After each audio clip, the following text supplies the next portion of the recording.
आर्थिक समृद्धि और आर्थिक विकास अर्थव्यवस्था के दो महत्वपूर्ण पहलू हैं। इन दोनों को समझना भारतीय सिविल सर्विसेज के लिए, कॉम्पिटिटिव एग्जामिनेशन के लिए बहुत ही महत्वपूर्ण है। आर्थिक समृद्धि जो आपकी स्क्रीन पर दिख रहा है, इसको इंग्लिश में कहते हैं इकोनॉमिक ग्रोथ, और दूसरा है इकोनॉमिक डेवलपमेंट अर्थात आर्थिक विकास।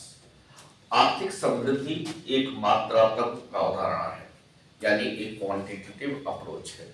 इसका मतलब ये हुआ कि अगर किसी देश की अर्थव्यवस्था में मात्रात्मक परिवर्तन होते हैं तो हम कहते हैं उसे आर्थिक समृद्धि हुई है। इसका मतलब ये है कि अगर किसी देश की जीडीपी लगातार आर्थिक रूप से बढ़ती जाती है, बड़ी होती जाती है, तो उसको हम कहते हैं आर्थिक समृद्धि। लेकिन जब हम आर्थिक विकास की बात करते हैं तो उसमें मात्रात्मक अवधारणा के साथ साथ गुणवत्तात्मक अवधारणा को भी शामिल किया जाता है।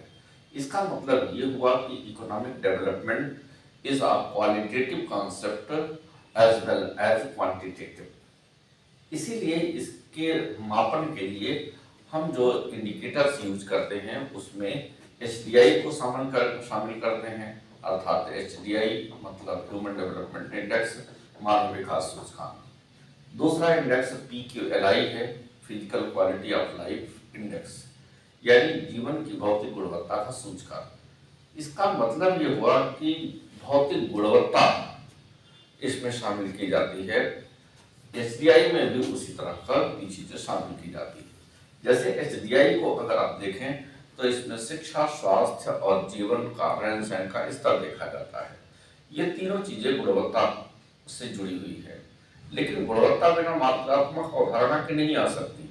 इसीलिए इसे कहा जाता है कि यह मात्रात्मक के साथ साथ गुणवत्तात्मक अवधारणा भी है।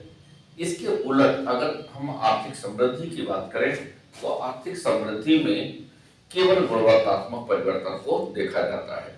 आर्थिक समृद्धि सकारात्मक भी हो सकती है, नकारात्मक भी हो सकती है, यानी गुणवत्तात्मक परिवर्तन सकारात्मक होना चाहिए, कम नहीं होना चाहिए।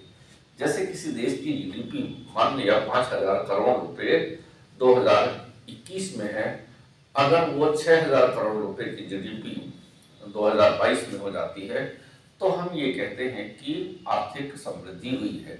लेकिन यह मौद्रिक परिवर्तन, मौद्रिक वृद्धि वास्तविक होनी चाहिए।